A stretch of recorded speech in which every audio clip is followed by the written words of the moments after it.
রাজ্যে ক্রীড়া জগতের বিতর্কিত নাম পলাতক রূপক দীপ রায়ের বিরুদ্ধে আবারও একবার দায়ের হলো মামলা।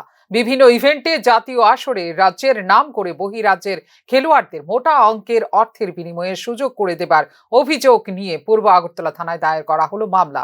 উত্তরপ্রদেশে জাতীয় হকি টুর্নামেন্ট, কটক উড়িষ্যাতে কাবাডি টুর্নামেন্ট এবং সর্বশেষ 2025 সালের ফেব্রুয়ারি মাসে বেরেলিতে বক্সিং টুর্নামেন্টে অর্থের বিনিময়ে রাজ্যের খেলোয়াড়দের বাদ দিয়ে বহিরাজ্যের খেলোয়াড়দের সুযোগ করে দেওয়া হয়েছে বলে মামলা দায়ের করল ত্রিপুরা প্লেয়ার্স ফোরাম। ত্রিপুরা রাজ্য অলিম্পিক অ্যাসোসিয়েশনের নাম এবং পদকে ব্যবহার করে দীর্ঘদিন ধরে এই ধরনের কার্যকলাপ চালিয়ে আসার অভিযোগ রয়েছে রূপক দেব রায়ের বিরুদ্ধে। বর্তমানে পালিয়ে বেড়াচ্ছেন রূপক দেব রায়।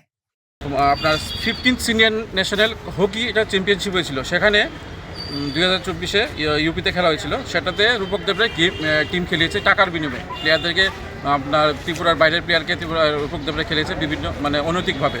তারপর সেম আপনার আপনার কটকে উড়িষ্যাতে কবাডির একটা গেম হলো, আপনার কটক উড়িষ্যাতে সেটা খেলিয়েছে, কিন্তু তারপর আমাদের কবাডি অ্যাসোসিয়েশন থেকে সেই গেমটাকে যাতে না খেলা হয় এটা চিঠি দেওয়া ছিল আমাদের কবাডি অ্যাসোসিয়েশন থেকে।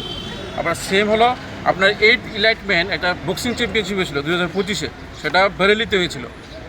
এটা কি হলো, বক্সিং আমাদের যে অ্যাসোসিয়েশন হয়েছিল সেখান থেকে ফোন করে টিম এন্ট্রি দিয়ে খেলালো, কিন্তু দেখা গেল খেললো রূপক দেবের টিম, আমাদের যে ত্রিপুরা থেকে মেন টিম গিয়েছিল সেটাকে